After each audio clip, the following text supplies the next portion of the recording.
Hello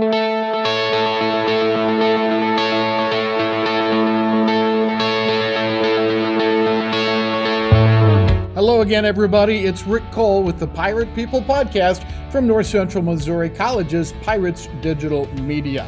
We had a week off last week, but the guest this week has been worth waiting for. It's Abner Neill. He is a student at North Central Missouri College, but not just any student. He's a non-traditional student working on his associate's in art degree. Plus, he is a pastor at Princeton, Missouri Church. Abner is interesting because of several reasons. First, his unrelenting optimism about life and his chosen profession. But he was also a speaker at our scholarship reception last week as a recipient of the Betty Francis and Nadine Hall Scholarship. We visit with my good friend Abner Neill on today's Pirate People Podcast. Abner, let's talk a little bit about your life as I guess back in the old days we called it non-traditional student. You don't have to tell your age, but you're non-traditional. I think that's fair, isn't it? I believe if you looked in the dictionary, you would find a picture of me where it says non-traditional. Yeah. Yes, I am in my 50s, we'll just put it that way, father of 5, and didn't know that I'd ever expect to find myself on this campus at this station in life, but I am loving every minute of being here. We're going to dig into how that happened because it's a great story. But before we do that, let's talk a little bit about the Scholars Reception. You were one of the featured speakers. What was that experience like? It was a great experience, and I was honored to be asked to speak. I jokingly told some folks, well, they needed the token old guy, because that seems to be the pattern, but I think they want to hear from a diversity. This campus is great about attracting people from all walks of life and different circumstances. And, I think egotistically, I think I've got a good story to tell. Mm-hmm. So I really enjoyed it. I gave them fits. They want a written speech so they can know what you're going to say and all that stuff. And I'm much more extemporaneous in my presentation. So Alicia Endicott with the NCMC Foundation, I drove her crazy by not being willing to give her a speech, but I think it came out pretty good. Yeah, I've got to ask you something personal because the day of the speech when I ran into you, I said, hey, can you work me in there? And you did. Was that, certainly that was because I begged you and pleaded, right? Absolutely. Okay. My friend asked me to give him a little shout out and I worked it in. I appreciate that. One of the reasons I think you were so effective that day is that your career is as a minister, right? Yes. So you're used to standing up in front of a group and giving a message, and that's exactly what you did. Do you do your sermons extemporaneously? For the most part, yes. I will, through the course of the week, I will study and get some ideas of where I want to go. But I stopped writing sermons about a year ago. And I actually just formulate in my mind a path of where I intend. And on Sunday morning, I get up and allow God to speak through me. And I know that may sound weird to some folks, but that's truly my experience. Right. As I'm reading scripture and talking, he'll keep adding new thoughts and filling my mouth with words, and it's a good system for me. You were in one of my classes last spring, and I remember one of the first things you said was, I'm a minister, but you don't have to let that intimidate you, or something to that. You're not someone that we all have to act very is pious the word? We have to be, you on the edge of our seats making sure we don't commit a sin right in front of you, right? Is that a good way to say it? Yes. Look, I am a real person in a world full of real people. People know what I do for a living, and they automatically tense up a little bit, and, I got to be on my best behavior. But the reality is, Jesus walked in a world full of sinners, and he didn't walk up to everybody and say, I can't believe you said that, right? That's just not how that goes. And so instead of being this overly pious, religious stick in the mud, I find I do much better if I'm just a real person who can be relatable, and then I can have conversations that are meaningful with people. Well, and I think that talks to your extemporaneous nature. Sure. That you do that. Sure. I mean, I am most comfortable in the moment, whether it's just one-on-one or in a large group. I've never been intimidated. Years ago, in a previous career, I was in insurance sales, and I did payroll deduction marketing with an insurance company, and I had clients who worked for, I lived in the New Orleans area in Louisiana. I had clients that worked for the city of New Orleans in a department that is literally titled rock crusher. They take really? big rocks, run them through machines, and create gravel to fill potholes. Okay. Right? These are not the most educated folks, if you can imagine, working for rock crusher department, Okay. for the city streets department. But I also had customers of mine, clients that were university professors. And I just have always, God blessed me with the ability to connect with people where they are, and just, I can talk at your level and relate. My wife picks on me all the time. One of the things that I have a subliminal thing that I do is oftentimes I will match someone in their tones or even their accent. It's not mocking. It's just I drift into, so if you have this real country twang, then hey man, it's not a problem. I can talk to you like that. We just do it too. What does a rock crusher sound like? Without feeding into stereotypes, let's just say you'll get this reference. If you go somewhere between Ralph Cramden and Fred Flintstone. Okay, right. Yeah, Fred Flintstone was in my mind. Yes. Yeah. Well, it was actually modeled after Ralph Cramden. So. Oh, I didn't know that. Yes. I did not know the that. Flintstones was modeled after the Honeymooners. I had no idea. Oh, interesting. Interesting tidbit. I'm glad I could help expand your horizons. Thank you. So let's go back to the story, how you became a non-traditional student in your 50s. Can you, I don't know where you want to pick this up, but I'll just let you pick the spot to start. I'll pick it up with 6 years ago, my family moved from just outside of New Orleans, Louisiana to Princeton, Missouri. My wife and I have 5 kids. Our oldest 2, we homeschooled everybody. Our oldest 2 had already completed high school and were kind of in a holding pattern, figuring out what they wanted to do with their lives. The youngest 3 were still in school, and so we got here not knowing what anybody was going to do, but our deal with our kids was, look, everybody's coming with us, and then God will launch you from there. And why Princeton? Why Princeton? We were looking, again, I am a pastor of First Baptist Church in Princeton. We were looking for a place to pastor, and as we fired resumes out across the country, our prayer was that God would plant us in the center of His perfect will, and He brought us to Princeton, Missouri. Not anything I would have ever in my own strength or imagination picked. I moved from a place where I had a Target store less than 5 minutes away, a Walmart 8 minutes away, a Starbucks 6 minutes away, and every convenience you could ever know of. So I moved to Princeton, Missouri, and I've got a Dollar General and a Casey's. It's kind of a culture shock, but it's been great. But so we got here and we just told our kids, look, let's figure it out. And my oldest daughter went and did some international mission work and tried to find herself, if you will. And my second eldest daughter was working for a ranching family, nannying their kids. And one day, the mom stayed home because somebody was sick, but she was still there. And the dad said he needed some help doing some chores on the farm. And so she said, oh, I'll help. And so she went out and started helping feed the cows. And next thing you know, it implanted in her a love for agriculture.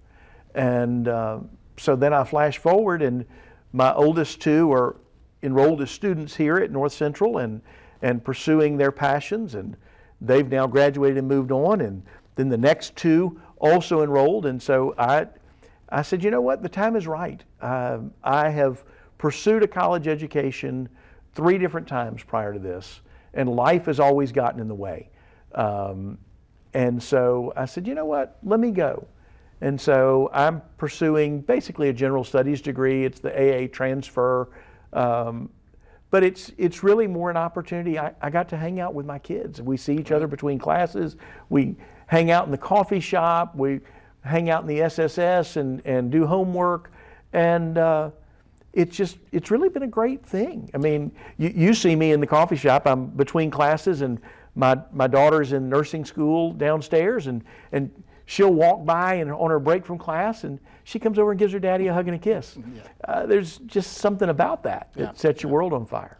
The academic part of it, though, it sounds like more of an intrinsic thing that you want to achieve as opposed to going out and finding a new career path. Yes, well, I'm not looking for a new career path, that's for sure. Right. I'm quite content in ministry, but no, I promised myself as a much younger man that I would ultimately attain at least one degree and possibly even more. I mean, I won't say it's necessarily my goal, but I have entertained the idea of going all the way through a master's of divinity. Why? Because in the world I live in, sometimes they don't give you a credible voice in church polity unless you have those initials behind your name. Yeah.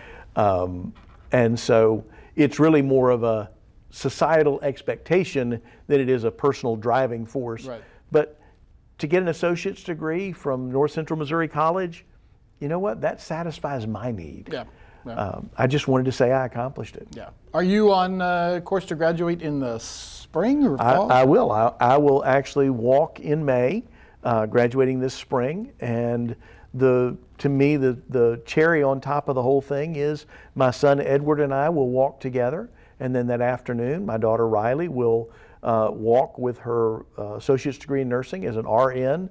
And so that day gets to be special for us together as a family. Oh, are you a real emotional guy? Is that going to be an emotional day? Oh yes, I am. I've jokingly told people for years I cry watching TV commercials. You know, I do too, but for a completely different reason. Yeah, you look at the technical content. I look at just the emotion of it. So yes, I'm a very emotional guy.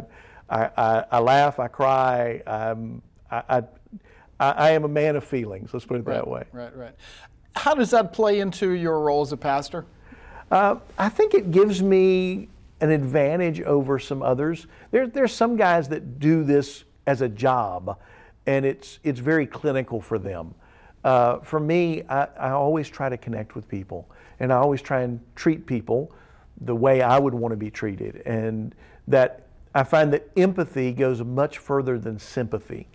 And so I think my emotions are a positive because, again, it helps me be more real with people. Right. Any kind of culture gap when you first came to Princeton as the pastor there? Because Louisiana and North Central Missouri kind of distant. Yes. Well, beyond the obvious cuisine differences, people in South Louisiana are, as a whole, much friendlier, much more open and welcoming as you come through. Everybody greets everybody, and there's genuinely an actual exchange of information, not the, hey, how are you? Fine, and you keep walking. Yep. Here, folks initially were much more standoffish, and part of that's that Midwestern mindset, but once you prove to them that you're actually here to stay and become part of the community, they've been very quick to embrace our family. Right.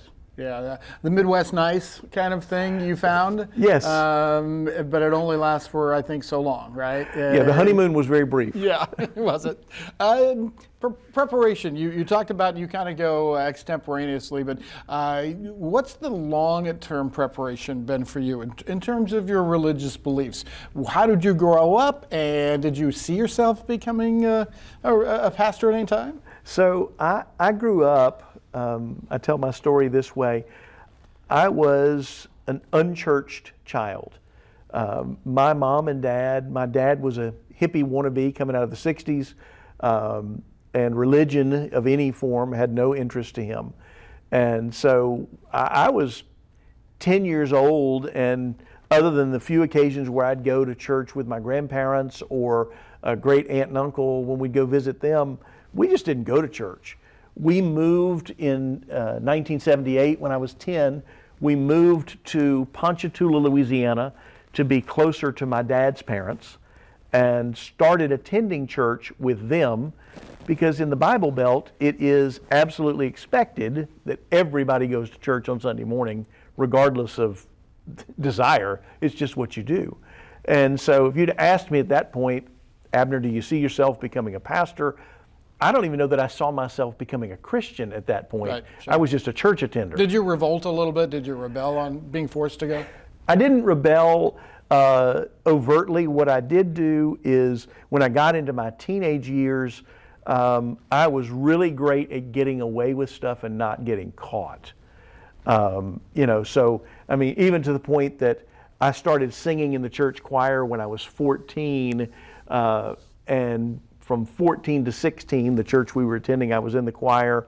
We ended up moving to a different church after that. But, I would go out with my friends, and I'm sorry to say, as a young teenager growing up in South Louisiana, alcohol was very readily available. I'd go out with my friends on Friday night and Saturday night, and we'd just party it up. But Sunday morning, many a Sunday morning, I was in church singing in the choir with a little bit of a remembrance of the night before. Let's put it that way. My goodness. So, it's a different culture. It's a different world. Yeah. And I certainly don't advocate for that. But flash forward a couple of years, when I was 16, I actually, to use the churchy word, I got saved. Yeah. I heard the gospel presented in a way that it convinced me that I needed to change something about me. And so I prayed and asked Jesus to be my Lord and started attending church faithfully. A little later that year, I was at a state-sponsored was part of an Assemblies of God church at that point, state-sponsored youth convention. And during one of the services, I really felt like God was calling me to ministry. And so I told my youth pastor, and when we got home, I told my pastor, and so they encouraged me and started working with me, and I finished high school, and I enrolled in Bible college at that point, but I didn't go. I was going to say, what happens when you say no to that calling? So here's my story. For the better part of 30 years, I ran from that because I'd always been good with people and I'd always been a good speaker. But the weight of the responsibility of being the one who's supposed to hear from God and then deliver this message to people scared me to death. Because if you just go up there and give a speech, you're messing with people's lives.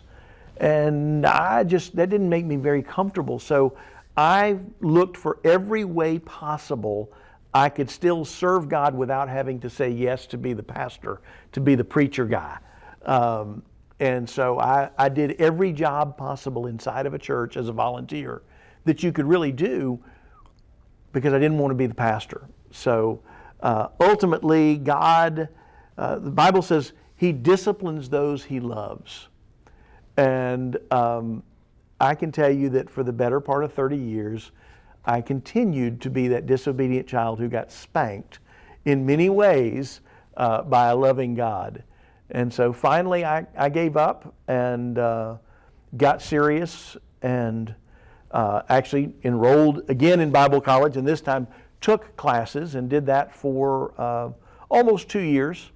But the hard part for me at that point was we still had younger kids, and so I'm trying to balance a full-time job, full-time student, full-time dad, full-time husband, and I just got to the point where I couldn't continue. I didn't have the focus.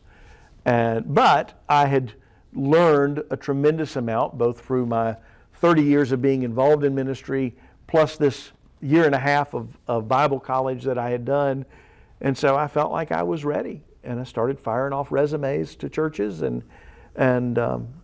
here we are. And it's one of those things that I always knew I was supposed to do, but I wasn't ever sure I'd get around to it because I was scared. Yeah. You held a number of jobs, I know, in management and that sort of thing. That feeds into your ability to work with people, I would imagine? Sure, absolutely. I spent 30 years in business, in management roles, running companies, and working with people. And look, all of life, my philosophy is all of life is about the value of our relationships. And my maternal grandfather was a Chevrolet dealer in Oklahoma City, self-made millionaire, very, very successful. And I remember as a young child spending time with him and him telling me, he said, here's the thing. If you treat everybody with respect, they will give you an honest day's work. Right. And so he would walk in the morning when he would get to work, and he would park his car and he'd walk through the service department first and talk to the porters, the guys that wash the cars, and the mechanics. And he would greet each and every one of them by name. Then he'd go through the offices and talk to the ladies in the office and the accounting office and all those things. And so I've tried to carry that forward to just make sure that everybody is heard and respected. And, it made me successful in business, and I think it helps make me successful in ministry. You talked a little bit ago about the credentials that would help you move through the hierarchy. What is the industry like for, what I'm saying? What is it as an occupation? What's it like? It can be a very lonely world. Matter of fact, when you attend Bible college or seminary, they will tell you that it's very hard for a pastor to have a relationship with any of your people, that you can't risk being friends with them because you can only open up so much, and you don't want to tell them things, and then unfortunately pastors are historically skeptical about other pastors because they have always viewed them as being in competition. And so it's hard for pastors to be friends with other pastors. And so it's kind of a lonely world. And so I've kind of flipped that upside down. Part of my live my life out loud philosophy is I have intentionally made friendships with other pastors and been very vulnerable in my openness with them about struggles we have and things that are going on. And it's kind of changing the culture locally. But for the most part, pastors, it's a tough go. You don't really have a lot of people that you can turn to and be real and vulnerable, because there's this expectation of perfection and better than that. People need to realize we're just people. Yeah. What is the one thing you wish people knew about being a pastor that they probably don't? I'll actually extend it to two things. Number one, they need to know that we are just real people with our own hurts, habits, and hang-ups that we have to work through. We're not perfect. And number two, they need to realize that, yes, the expectation is that we're available 24 hours a day, 365 days a year, but we also, first and foremost, are called to lead our families. Mm-hmm. And we need to be able to minister to our spouse and our kids as well as their families. And so if you don't need to make that phone call, it can probably wait till tomorrow. Right. Interesting. As you get ready to graduate, any highlights of your time at North Central and the things that you've done here? Well, a couple of highlights. Number one, I absolutely cherish some of the relationships that I built with other students, faculty members such as yourself, administration. And for me, it's kind of neat because my kids were here first, and so people see me and know, oh, you're Abby's dad, or you're Eddie's dad, or and so it takes that identity to a new level. I mean, my son holds the distinction that it's taking him 3.5 years to get he's pursuing 3 associate's degrees, but he had some medical issues in his first semester that put him a little behind, and then he joined the Missouri National Guard and he was gone for a year. And so but he's been on this campus so long, he's got more tenure than some of the teachers.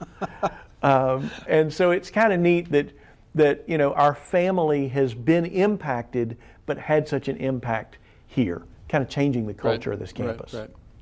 It's not been the Rodney Dangerfield back to school thing, has it? No. I wish I could get Kurt Vonnegut to come write my paper on Kurt Vonnegut. But no. But it has been fun. And, I jokingly tell people all the time, well, just look for the old guy in the coffee shop and you'll find me. But it's really neat because some of these young people, I always want to say kids, but I have to correct myself. Some of these young people don't have positive male role models in their lives. And so it's been really neat to be able to build some relationships and be there for some of these kids when they need somebody they can look to for advice and encouragement. And so I spend most of my day being cheerleader and counselor as much as I do being a student. Thanks to Abner Neill for being on the podcast today. Abner and his wife Jennifer, as he mentioned, have 5 children, and it's amazing to me 4 of them are North Central Missouri College alumni or current students. We will be back next week, and until then, we say goodbye and go Pirates.